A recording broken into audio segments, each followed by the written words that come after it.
Okay, so here we go. We made our tree map of the different types of text connections we can make. Now we're going to practice this by reading Turtle in Paradise. I need you to make sure you have out your passage, Turtle in Paradise, in your reading notebook, and I want you to write down first the date, which is 3/29, and then your I can statements. I can make connections to the text I am reading. Also, I can use thinking maps when making connections. I also need you to write this down right here. You're going to use these initials, TS for text to self, TT for text to text, and TW for text to world to make connections within your text. You're actually going to write in the reading Turtle in Paradise these three initials when you make a connection as I'm reading. So you're going to pause the video at any time to help you make those connections and make sure you're writing down the initials. Be prepared to tell me why you wrote TS, TT, or TW. And make sure you have this in your notebook. If you don't, we'll be checking and you can do it at break time. Okay, it's important to have some background knowledge on the information in this. So if you read the top of this section right here, it says this comes from an excerpt from a book. That means it's part of a book, and this is just a section of it. So you can tell up here that Turtle is a girl that is living with her aunt's family, and she is going down to Florida in the 1930s to spend time with her Nana Philly, who is very ill. It's important to know the timeline. So get your pencil ready to write your codes for text connections as I read Turtle in Paradise. We're walking out the front door to go to the matinee when Aunt Minnie calls to us from where she's ironing in the parlor. "I'm sorry," she says, wiping a hand on her forehead, "but one of you kids is going to have to go over to Nana Philly's to give her lunch. I've got too much laundry to do today." "Not me," Bean says quickly. "Me neither," says Kermit. "No way, no how, Ma," Buddy says. Aunt Minnie looks up at the ceiling as if she's praying for patience. She's going to be praying for a long time at this rate. "I'll do it," I say. Nana Philly can't be any worse than Shirley Temple. Aunt Minnie gives me a long look. "Thank you, Turtle," she says. She sounds surprised. "You're a good girl." "Course I am," I say. "You're just used to rotten boys."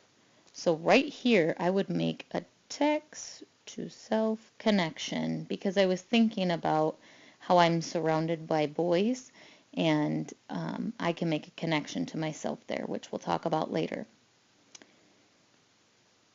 "Why, Turtle," Miss B says, with a confused smile when she opens the door.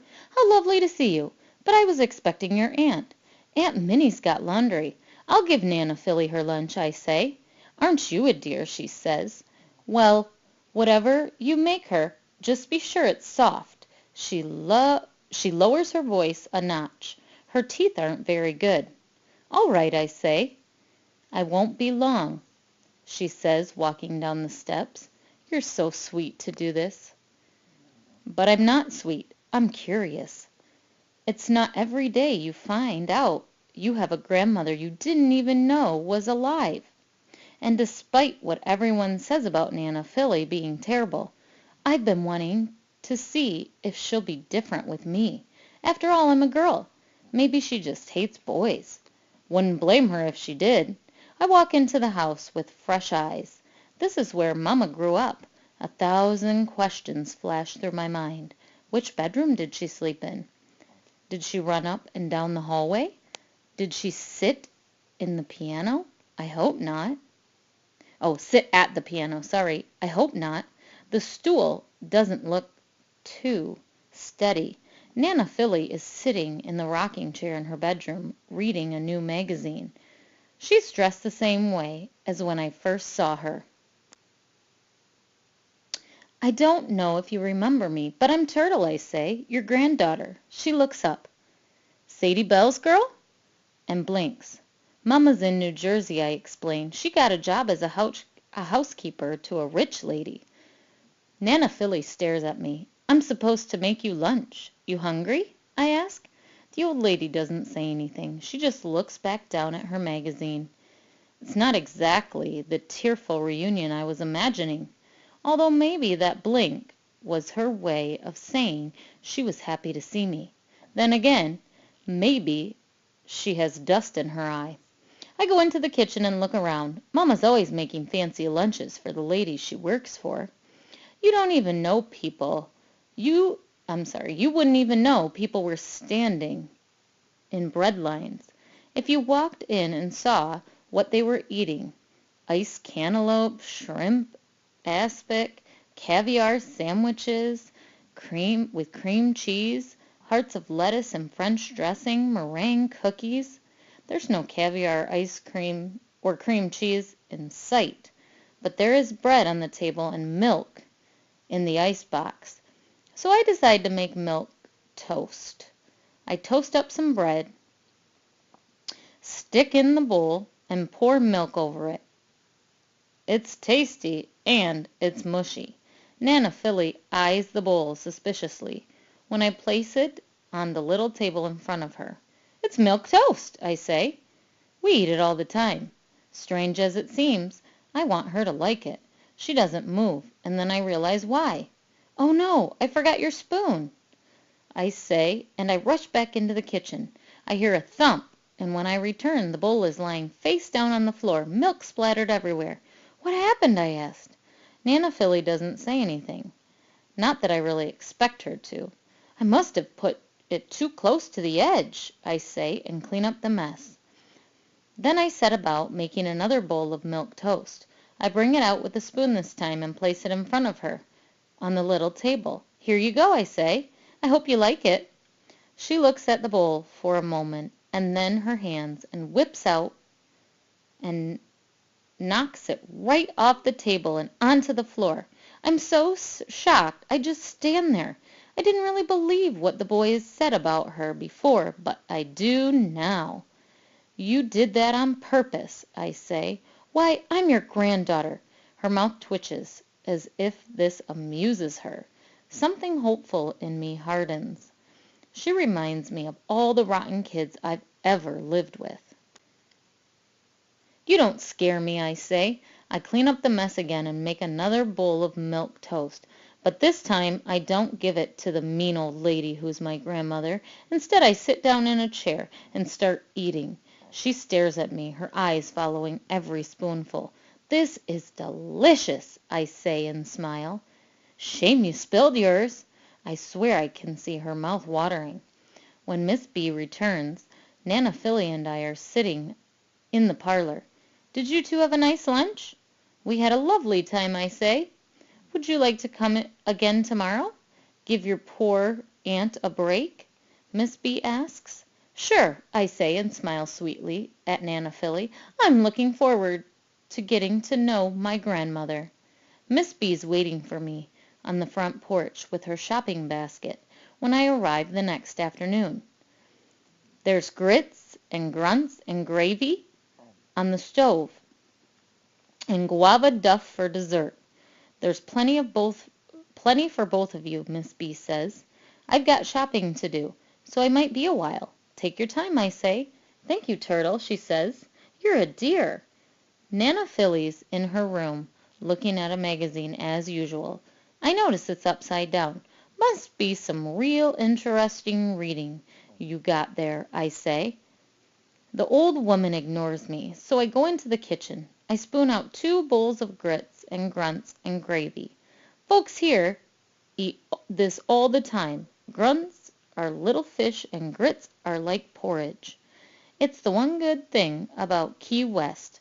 There's food everywhere, hanging from trees, in the ocean, and it's all free. After what happened yesterday at lunch, I figured Nana Philly would have wised up, but I guess you can't teach a mean old lady new tricks, because the bowl hasn't been in front of her for more than a moment when her hand knocks it off the table, falls to the floor in a splatter. You know, There sure are a lot of hungry folks who would have liked to eat that, I say, but all she does is stare at the upside-down magazines a little harder. I clean up the mess and eat my own lunch, with her watching the whole time. It's uncomfortable, but it's just like dealing with a rotten kid. If you back down in front of them, they'll never leave you be. When I'm finished, I carry a bowl of guava duff out and place it in front of her. She lifts her hands to smack it, but I snatch it away, just in time. You're not wasting dessert, I say. I'll eat it. I sit down and take a bite. It's delicious. It tastes a little like plum pudding. Miss B sure is a good cook.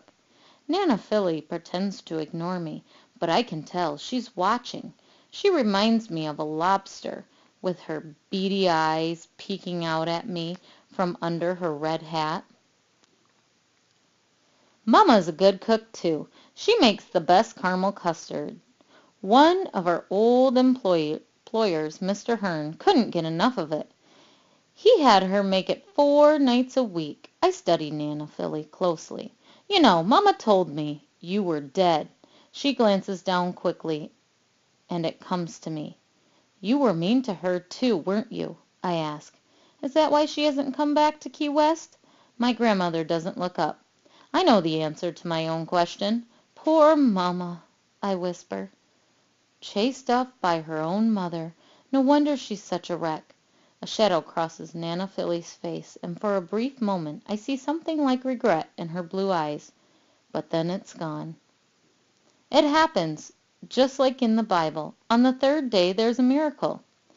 I can tell the old girl's really looking forward to seeing you today, Miss B says. I doubt that. But say, really? Even had me get out her best hat, Miss B says. I'm not impressed. I didn't even want to come here today after what I learned yesterday. But Aunt Minnie got used to me helping out, so I don't have any choice now. This is what I get for being a good girl. When I walk into the bedroom, Nana Philly puts down her magazine and looks at me. She's wearing a royal blue hat with a peacock feather. You expectin' the queen? I asked. Miss B has made conch chowder, and it's simmering on the stove. I fill 2 bowls and carry them out, placing one in front of Nana Philly. I sit down with my bowl and start eating, waiting to hear her bowl hit the floor. But when I look up, she's holding the spoon. She brings it to her mouth with her good hand and swallows the chowder. She takes another spoonful and another. Soon her bowl is empty. You know, I say, I missed seeing a matinee the first day when I came here to give you lunch. It was a Shirley Temple picture. Her eyes fly to my face, which is fine by me because I hate Shirley Temple, I say. A corner of my grandmother's mouth turns up in a crooked smile, and her eyes shine. Me too, she says. Now, I hope you were writing down. I didn't want to waste too much more time writing my connections, so please have those ready when you come to small group.